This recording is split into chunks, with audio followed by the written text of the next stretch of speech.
ఈ జాగరణ విషయంలోనే చాలామంది సోమవారాలు కలవాలి ఇలా అనుకుంటూ ఉంటారు కదా!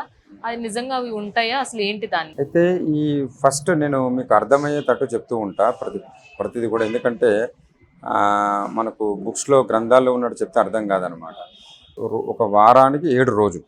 ఆ 7 రోజుల్లో ప్రతి రోజుకి ప్రతిగా విశేషమైన శక్తి ఉంటుంది. శివుడికి సోమవారం అని చెప్పేసి మనం అనుకుంటాం.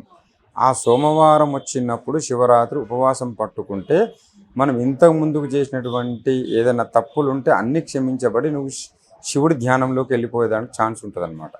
ఓకే.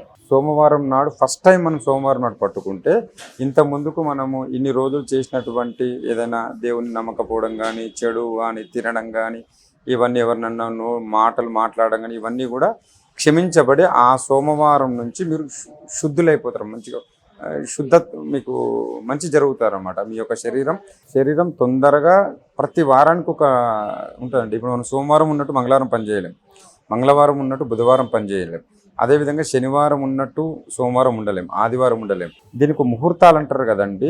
ఆ ముహూర్తం అనేది సోమవారము ఉపవాసము స్వీకరిస్తే ఫస్ట్ అది ముహూర్తం అన్నమాట. పెళ్ళికి ఒక ముహూర్తం ఎట్లుంటుంది? ఒక పెళ్లి సక్సెస్ కావాలంటే పెళ్లి పిల్ల బాగుంటే సరిపోదు. అక్కడ తిథి బాగుండాలి, నక్షత్రం బాగుండాలి. ఎందుకంటే ప్రతి క్షణానికి ప్రతి నిమిషానికి ఒక ప్రత్యేకత ఉంటుంది. ఆ సమయంలో ఆ కోఆర్డినేషన్ కుదిరితేనే సక్సెస్ దొరుకుతుంది అనమాట. ఎప్పుడు పడితే అప్పుడు ఏ కోఆర్డినేషన్ అట్లా సోమవారం మనం ఉపవాసము శివరాత్రి వచ్చినప్పుడు స్వీకరిస్తే అప్పుడు దేవుడికి మనకి దూరం తగ్గిపోతుంది అనమాట. దేవుని దగ్గరగా చేరుకోవడానికి అవకాశం ఎక్కువ ఉంటుంది.